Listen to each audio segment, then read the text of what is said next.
Yeah. PG. Yeah, that'd be must-see TV. And Beverly, because he said he put Beverly out too. Shout out to our fans tonight because y'all segueing for us. Y'all making my job a lot easier because the next segue was Mike.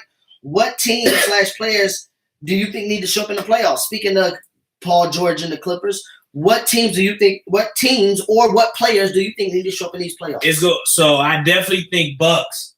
Like Bucks and Middleton. I'm not gonna say Giannis. I'm going to Middleton didn't play bad versus the Heat. I think Middleton played the best. Middleton didn't play I bad. think Middleton was the best player for the Bucks versus the Heat last year. I think the Bucks is more of a team than individual because Giannis didn't even play bad. But the reason I say Middleton didn't play better because that's big facts. Paul George. Oh, I'm gonna come back to Clippers.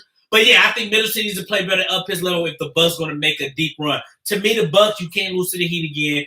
The only team that you can lose to is really the Nets. If you lose to the Nets, I don't think people would trip. But if you lose to anybody else, even the Sixers, don't lose to the Heat again. So the Bucks get a lot of pressure this playoffs. If they can't avoid the Nets, but you got to win your first round series. Don't lose to the Knicks or the Heat or Atlanta. Is there any players that you Paul George.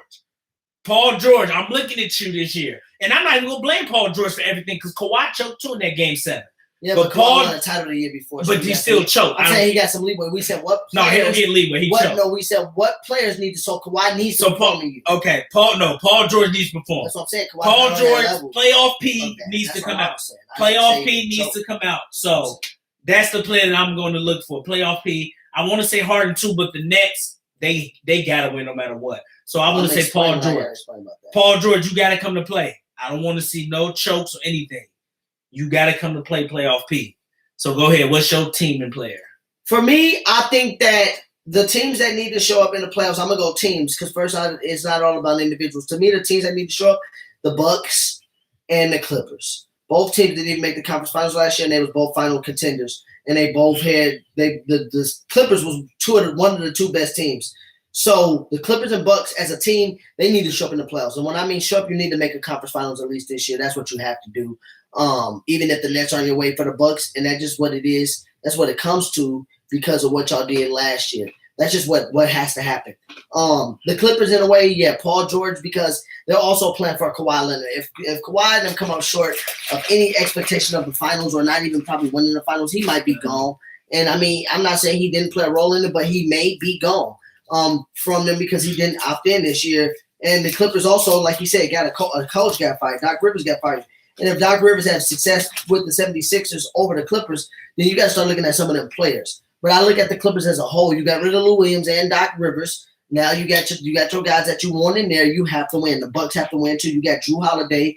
You got Bobby Portis. You got some more pieces up in there that you feel are younger, athletic, and can fit with. Yeah, Clippers in the fire, Doc.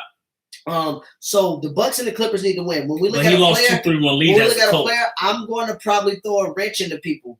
But a player to me that needs to show up in the playoffs is I'm going to say James Harden in a way. Not so much that I get on James Harden, but James Harden has to show up in the playoffs regardless. If KD and Kyrie is not showing up, James Harden has to. But James Harden got no excuses this year either. My point is James Harden has to show that he can carry them with him because you don't want to give KD all the credit. I'm not saying Harden got to show up for his legacy. Harden has to show up so people don't disrespect his game even more. And that's by saying like KD carries you. So for instance, if KD has an off series or an off game versus if KD had an off series versus like a second round team like the Bucks or Philly or whoever it may be, I expect the Nets to still win that series because I expect Harden to still be able to carry him and Kyrie with them on the team to get him over the hump. Because if you don't and you lose that series, if KD plays bad, you lose the series, they're going to say, well, you need KD to play good to win. If KD play good and they win, they're going to say KD carried you.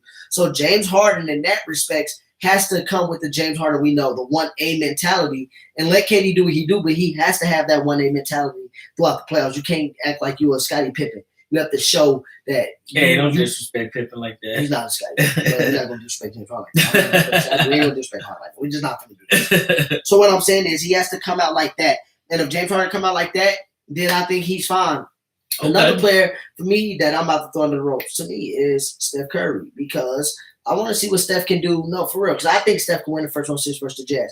And I've got on LeBron. Even if he lose, I'm not going to get on him if he lose, but Mike, I need to see how he lose. So I did get on LeBron in 15, and we talked about holding players to certain standards. We talked about my boy D-Wade losing to 09. And that was the finals. We talked about D-Wade losing to the Hawks at 09 the first round. We talked about Curry having one of the goal seasons. We don't kill D-Wade losing the Hawks in the first round. I'm saying, Mike, you got to kind of Curry gotta because look, this is what I'm trying to tell people. It's funny how James Harden get disrespected in the playoffs, but this Jazz team, he disrespected them a couple years in a row.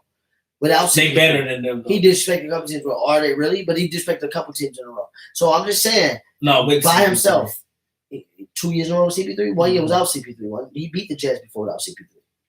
You sure he did it? Well, whatever. He led them. Because in 17 they beat the Thunder. He was killing the Jazz, and without CP3 was a sidekick. But Curry can beat them, and Curry has to show up. He doesn't have to necessarily beat the Jazz, but he has to show up. He has to show up in these playoffs, and because it's our first time seeing him without Clay. And if you want to end some of the KD or Clay, he got. I mean, we already seen him what he did in 15. So Curry should be 15. You said he carried Clay. Carried them. He beat LeBron, and then while Clay had 17 points in the last 2 games, so he should beat the Jazz because he's been able to play when Clay hasn't given much and still carried him. He should be able to beat the Jazz in 6 or 7. Clay do the intangibles like lock up. I'm just saying Curry should be able to beat the Jazz in 6 or 7. You don't give respect to it, but Clay does intangibles like play great D. I mean, maybe watch a different game, but okay, cool. What are you